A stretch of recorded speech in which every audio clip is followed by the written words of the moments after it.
So just to start, could you give me an indication how many of you work with mothers and children?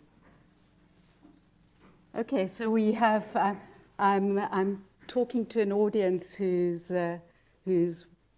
doing the work, and so it will be of interest to you. What I'd like to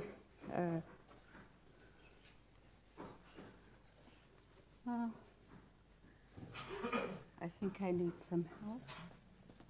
How do I forward? Let's see. Okay, here we go. That's okay.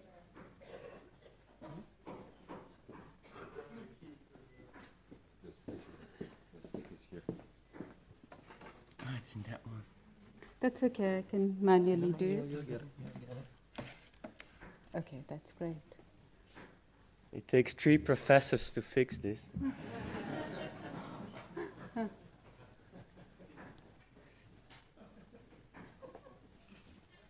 Okay, so other than my than the people I worked with in South Africa, in the squatter camps of South Africa, who were my teachers, I would say that a lot of what I'm going to be talking about is a tribute to Mary and Peter, because I would say that we have been spending the last 20 years testing various of their theories, the theories that they sat on the couch writing together. And our work has been to see whether we can find empirical paradigms to test their theories about the development of mentalization.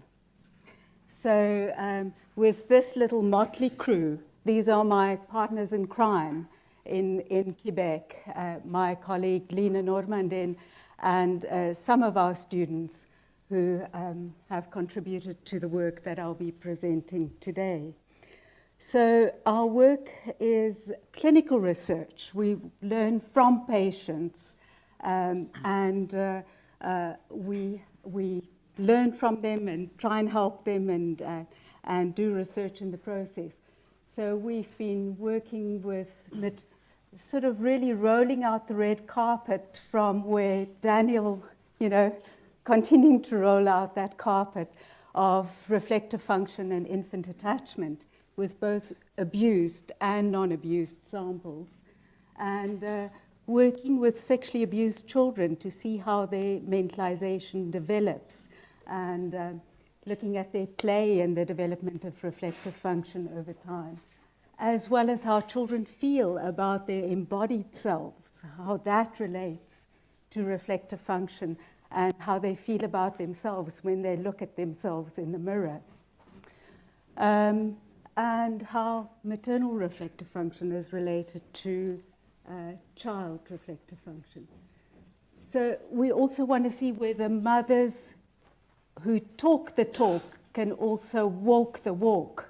And we do that by using the squiggle, Winnicott squiggle, and seeing whether the mother's reflective function is related to what she's actually able to read into the child's squiggle, because we think this is a paradigm for what mothers do and how they help children to crystallize something individual about themselves. And then mentalizing and play therapy, and whether we can teach future clinicians to mentalize more our students. So today I'd like to be addressing some key questions, because I'd like to see whether there's some empirical test of the mentalization model and how it develops, and whether mentalizing actually matters. We all assume that it matters, that's why it's here, but does it matter for little kids? Can we show that? Is there a relation with psychopathology? Because I think down the line In adulthood, things become too dirty and messy. You can no longer untangle all the different lines. But in childhood, it's still very, very clear. You can see it. And what are the implications of maternal RF? And what happens in the context of abuse? Because if we can show that RF matters in the context of abuse, this is really a very stringent test of the relevance of RF. Now, if you don't know this, I've come to the wrong conference. But what I would like to add here is that mentalization, I think we want to be in a sweet spot of mentalization. Not too little and not too much. Not too confused, but also not over certain that I know what you're thinking. And good mentalization, if you're a parent, also knows when to stop and have fun. So if we think of the brilliance of what Peter and Mary did in the early 90s, is that they brought together really 4 lines of theory and research. That of attachment and early mother-infant communication, theory of mind, where that at 4 years of age, children are able to pass a false belief test. And then child emotional understanding, social cognition, and social information processing. But also the psychoanalytic writing of Bion, Winnicott, Marty, and Mahler. And in the last 10 years, there's been an exciting proliferation of research on mentalizing and social cognition, the neurobiology of it, even the genetics, the phenotypes associated with different types of deficits in mentalizing. And for us researchers, this is fascinating. But what is the relevance of clinicians, for clinicians, as many of you are? It's good that this is happening because it strengthens our empirical base. And it means that the therapies that we provide will have a very, very good empirical base. It bodes well for the future of this model. But I think, for me, it is clear that mentalization is not the same as social cognition.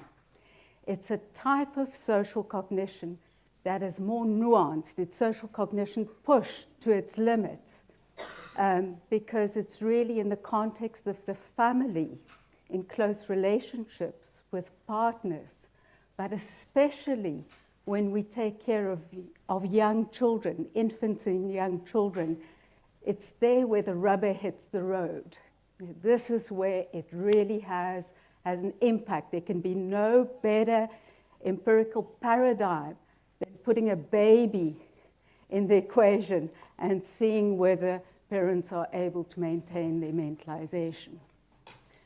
So a lot of our work has been on the importance of the parent's mentalizing stance. And this is really at the root of secure, and I would say organized attachment, because many people don't get as far as secure attachment. It is about, you can go and explore, I'm here if you need me. And this we can see as the basis of epistemic trust. You can have trust in it's the mother signaling to the child that in this environment, you can go and do your thing, but if you need help, people will be there to respond, to bail you out. So it's really in the parent's benign interest in the child's mind that the child develops that capacity, where social cognition gets applied to the individual, where the child is able to develop, to apply social cognition in an individualized way. And the capacity of the parent to read the child's squiggle and co-construct a meaning. And this is where we have the emergence of child RF. Now, how does this look in terms of a model where we looked at reflective function that Dr. Schechter explained? This is reflective function on the AAI, because we think this is a more stringent test than to look at reflective function about the child should predict. But if I look at reflective function before the birth of the baby, about the parents' past relationships with their parents, does it predict sensitivity and attachment, organization, and security? So this is Pete and Mary's theory, that they said parental reflective function would underlie sensitive caregiving. And what do we see? We see that there is a correlation with sensitivity, but when we put insensitivity into the equation, that is really what we are getting, that reflective function helps the mother to inhibit her insensitive behavior. And it's through that, when we put both in the model simultaneously, that we see that is really where the action is. And it predicts both the organization and security of attachment. And we control for education. We control for SES, for socioeconomic status. And the model is robust. And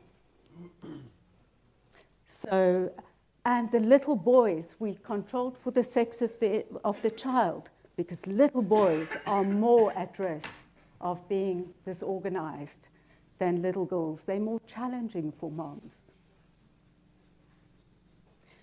So you saw there that mentalization is important for inhibiting insensitive behavior. When we unpack insensitive behavior, you know, I think you spoke about the mother's kind of disengagement, her withdrawal. There are various dimensions of insensitive behavior.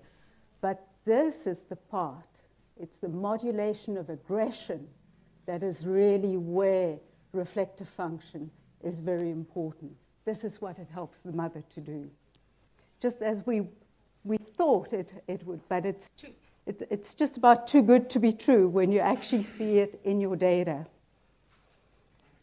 So the infant's distress triggers the mother's distress, past experience of trauma, helplessness, aggression, and probably also her past experience of disorganization in her own early attachment. So it can be any of those or a combination of that. And, you know, mentalizing overwhelming experience is always difficult. We all know that. Even a nice experience like being in Times Square can be a little bit overwhelming. But mentalizing trauma is extremely difficult. You've spoken about it, but it's a challenge to mentalize. And it leaves adults with childhood trauma with two systems. And in the one system, you can be quite reflective. But when the trauma system is activated, your reflective function drops. And this is what we see when we crudely operationalize that in terms of looking at general reflective function and reflective function about trauma. We see that the reflective function about trauma is very low. And it's that in the traumatized sample predicts infant disorganization, not RF in general. So you've got to know, you've got to follow you've got to identify where the problem is in RF, because what you want is an RF that's robust enough to integrate across domains. You're looking for the weakness in RF, and that's where your your point of action has to be. So what does attachment disorganization feel like? I think Peter gives us the best sense of what it feels like when he talks about the alien self, where the mother reacts to aggression or withdrawal to the infant's distress, and the infant is left alone to try and regulate, but cannot, and this leaves the infant with these unbearable states, and the sense that it is when he needs people the most, when he's at the height of distress, that he will be, that he's least likely to get help, that he's unbearably alone with that state of distress. So what does it look like in clinical practice with a 6-year-old? This is a house that is not inhabited. This is a child with a borderline mother. And all borderline moms are not the same. Some just have very bad affect dysregulation, but they mentalize. Some have BPD, affect dysregulation, low mentalization, and low empathy. And I think this is an example of a child who has a mom like that. So he does a squiggle with the therapist, and the therapist does the yellow mark in this case, and he finishes the drawing, and he says it's a vampire, but one that wasn't one before. And he has soft teeth, so he's not a vampire, a real bad vampire. And he has a pick, a sting that can suck blood. So it's a bit like the representation that you showed us. And it goes on. The therapist does just a little yellow circle, and he finishes it, and he says, it's a pram, but it's not any old pram. It's a pram that kills people when you go into it. So here we can see the container, the bad container, that is not a container. And so the therapist carries on with the baby theme and draws a little baby. You can't see it. The child adds tears. And the yellow lines, this time is the child. He says, the baby is not well. There are things that hurt him in his pram. So I think this is a representation of the alien self of this 6-year-old that destroys the class, that gets expelled from school, like many of the little boys that we see. So child mentalizing emerges very roughly. The baby learns to think of his behavior as like Peter and Mary beautifully puts it. The baby learns to think of his behavior as intentional communication by the parent treating it as such, long before the baby is actually capable of actually doing communicating intentionally. So then there's marked affect mirroring, pretend play, children learn from talking about mental states. But, and then there are these profound failures of parental mentalization. But children learn about their minds in the context of loving relationships, where there's a benign and playful interaction with and a crystallization of individualized mentalization. So what is the evidence? Child RF is related, we've shown that child RF is related to theory of mind and effective understanding, and that play at the age of 4 to 7 predicts later child reflective function when the child is between 8 and 12. and that child RF is related to the way we feel when we look at ourselves in the mirror, and that emotional understanding at 4.5 is associated with less aggression. But this is with a caveat, because emotional understanding is not important if you don't have an aggressive temperament. It doesn't add value. It's not necessary. But it's for the aggressive group where the capacity to name emotions is really important for their aggressive behavior. But when we take a middle class, a low-risk group, the aggressive group actually have better mentalization about aggression than kids who are not aggressive, because there's something that we call potentiated learning. Moms, good moms, teach these kids lots about aggression, so they know more about aggression. And I think this is the way aggression gets folded into the personality and integrated into the personality in the context of normal development. But now the question is, maternal and child RF, is it related to psychopathology? I'm going to skip through this. So what we do with little kids is we ask them, much like I think in the parental in Arietta Slade's measure, you also start now with, can you give me 3 or 5 words to describe yourself? So that dimension of self is captured as well. So with the child attachment interview, there's the self dimension and the other dimension. So we ask the child, give me 3 words to describe yourself, then 3 words to describe your relationship with your mom, your dad, etc. And what happens when your mom gets angry. So 3 words to describe your personality.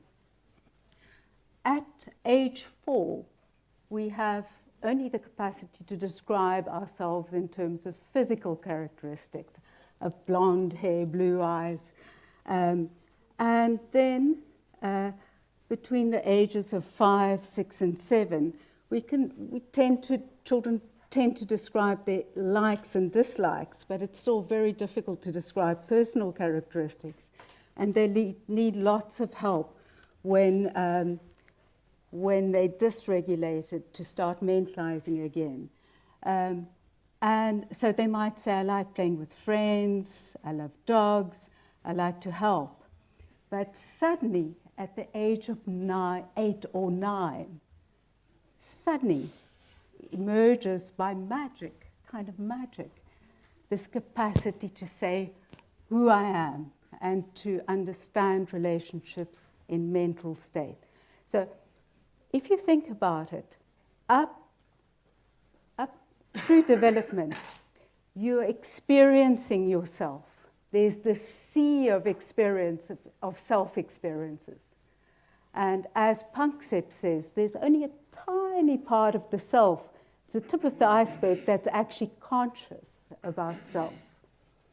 So what is happening is that between the age of 8 or 9, the child has grabbed out of the sea of experience things that resembled him or herself. And this capacity, they're also able to understand, they begin to use personality to organize their thinking about others. Now that's very useful, because when your dad gets angry with you on the way to school because you've forgotten your lunchbox, and he loses it completely and shouts at you, you're not upset for the whole day, because you know what his personality is like. You know that he loses his cool, blows off, but that he loves you and helps you a lot. So, a little bit of research. I'm going to cut straight to the chase. When we look at abused and sexually abused and neglect and a control group, we see, look at those means. In my control group, I've got a mean. In my matched control group at ages of 8 to 12, I've got a mean of 3.38. In my abuse group, 2.2. So we are not able to identify basic mental states here. Now, if I go into my abuse group, my extrafamilial abuse group is a little bit higher, but look at my intrafamilial abuse group. So these kids have severe difficulties with identifying mental states. So anything you can do in clinical practice to kick this up is extremely valuable. And what about my maternal RF in this group? Well, the mothers of the sexually abused kids are hardly able to say when the kids are sad or angry. And the mothers of my control groups, little bit, you know, it's kind of, I can scrape by maybe with a 3.8, but we can see how important these kinds of interventions are. So what happens when I chuck this all in a model and I test it? Well, we see that child RF. Now, the child it's become self-perpetuating mentalization. I can do it for myself. I'm no longer dependent on mommy or daddy to do it for me. So we see these important relationships with child depression, child-reported depression, and child externalizing. And maternal RF remains important for externalizing. And for sure, abuse also predicts some of the variance.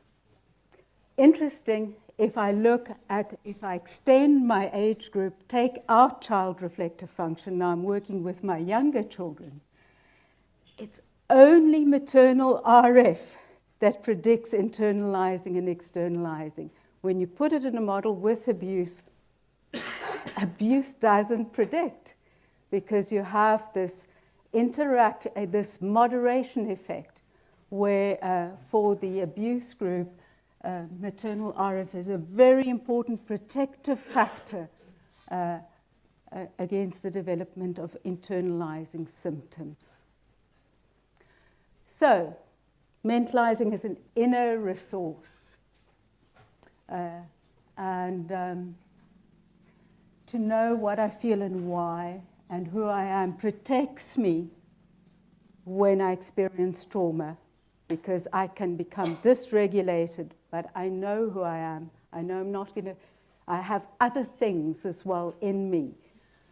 But it's really the challenges, it's being able to know what your weaknesses are and being able to use mentalization there, especially if you have extreme temperament, and to get a grip on extreme self states related to disorganization, trauma, and dissociation, and to get your mentalization back when you're in that automatic mode. This is really the key challenges.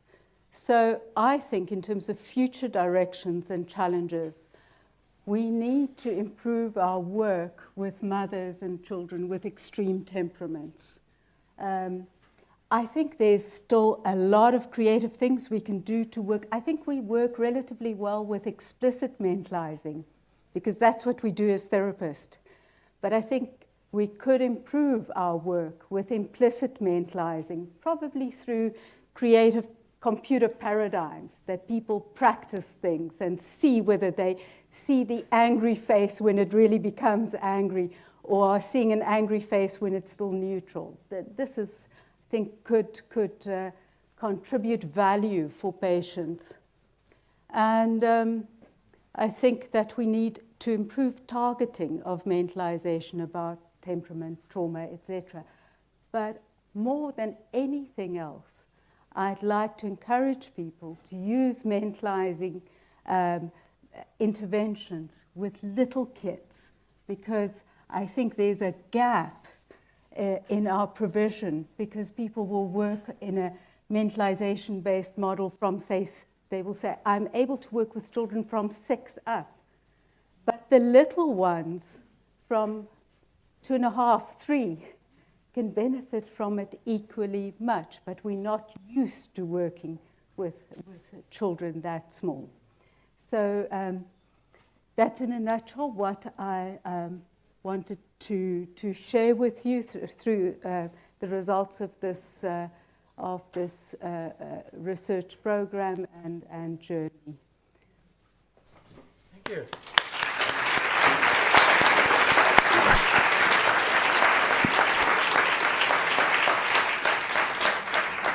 Okay, thank you very much, Karen, for taking us on your journey.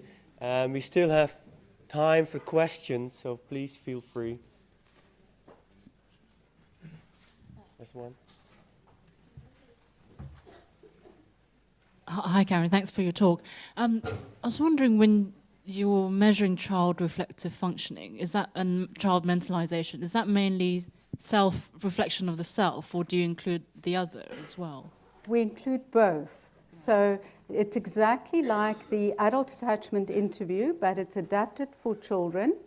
And so instead of asking for 5 adjectives to describe your relationship with each attachment figure, you'll ask for 3, and you also ask the child to give you 3 adjectives to describe themselves, their personality.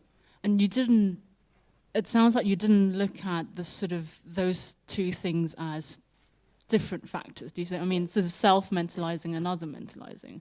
We have looked at it separately, but you know, when you're doing models, statistical models, you don't. It's really they boil down to the same factor. You can tease out the differences between the 2, but essentially there's a correspondence between the 2. Right. You can later, at a clinical level, you can see a patient who's very good at mentalizing about self, but really bad about others. And then obviously you draw your conclusions from that. Okay, but you mean as children it's not that distinct between the 2, or those 2 don't run as... At the individual level it's distinct. At a statistical level, when you aggregate, it's no longer distinct. But this is always your contrast about what you can find with research. You see general patterns and what you see at the individual level. I guess why I ask is because I was working with, adults, you know, who had mothers with BPD or childhood trauma, abuse. What you notice is that they can be very good at mentalizing other people, or they hyper-mentalize others. And they don't, the self-mentalizing is very poor. So I just wonder about that in a child and how that plays out, and whether that has an interaction with maternal reflection and so on. Yes. Well, what I think happens there is that with children, you see this very low mentalizing.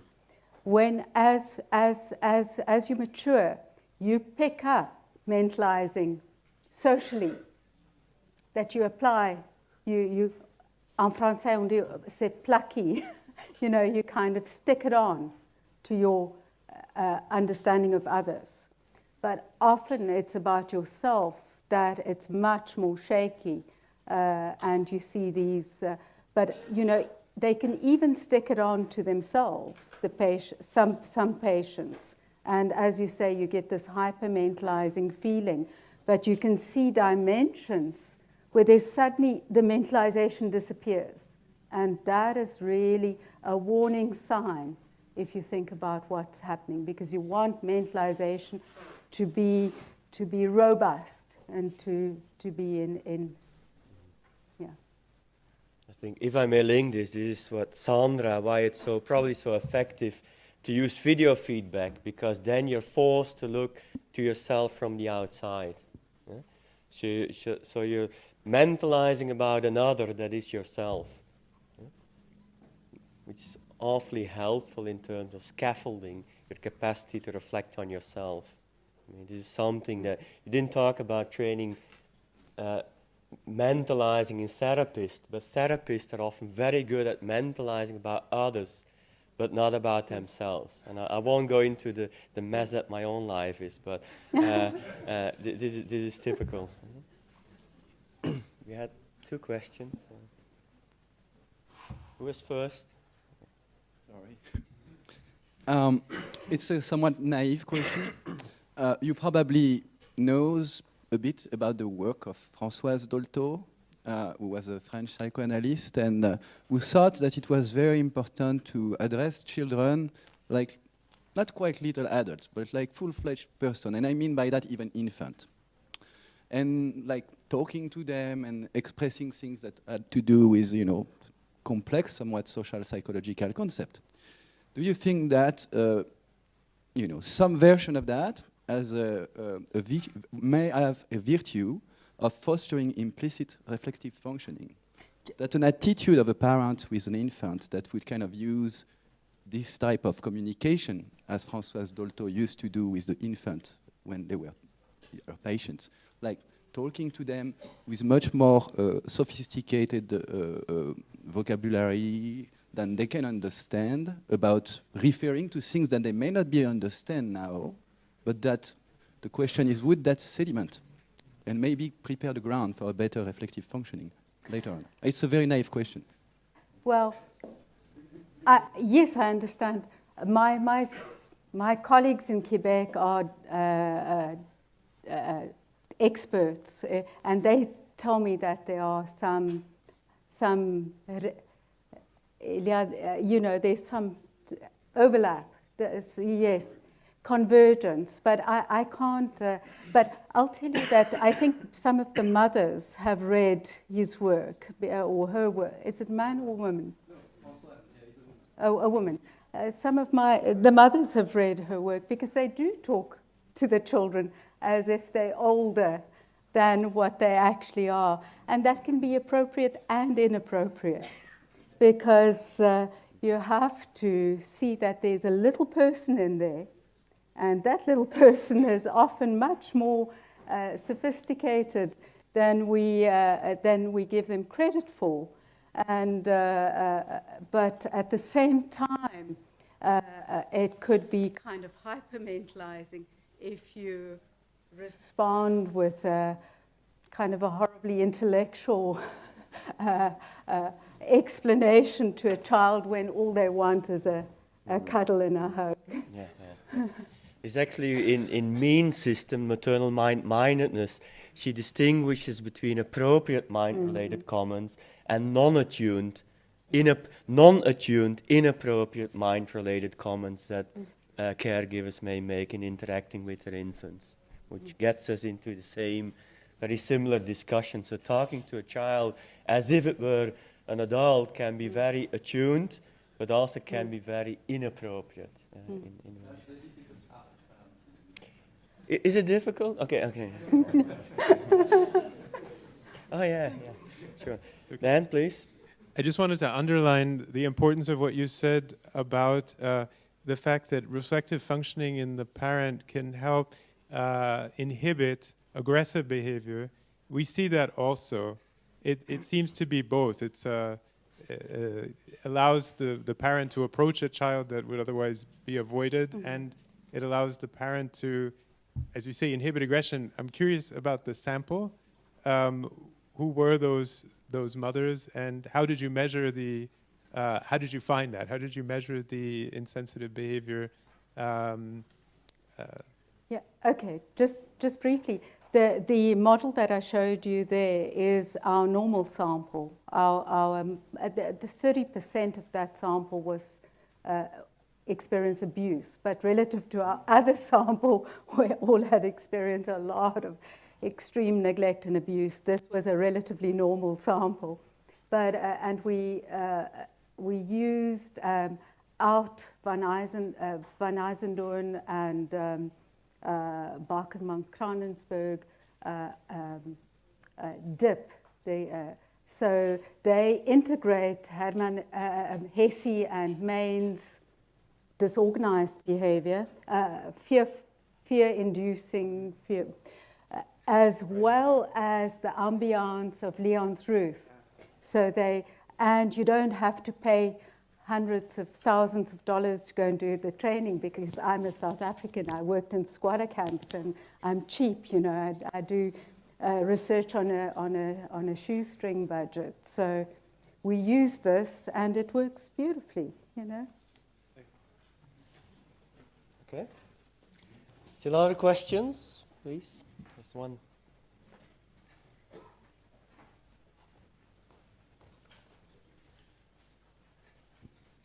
I wonder to understand why on your model there is no link between maternal reflective function and child depression. And child depression. Because you mentioned externalized and internal. Very, very well picked up. That's you're absolutely right. There isn't a link.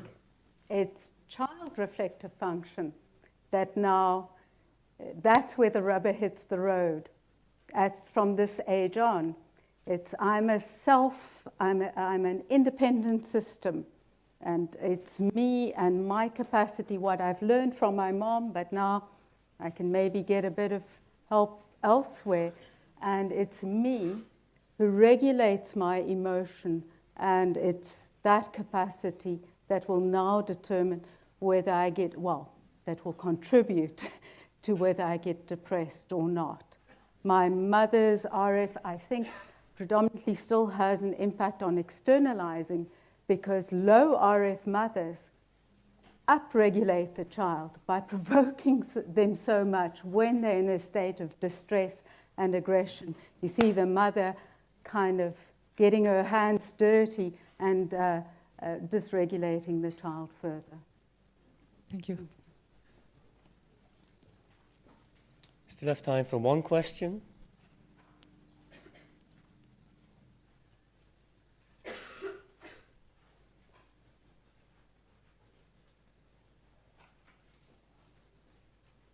No questions. I think this proves the existence of God, namely the smell of the coffee has reached the auditorium, and our caffeine receptors are firing. So thank you very much for this excellent session, and we reconvene at 11.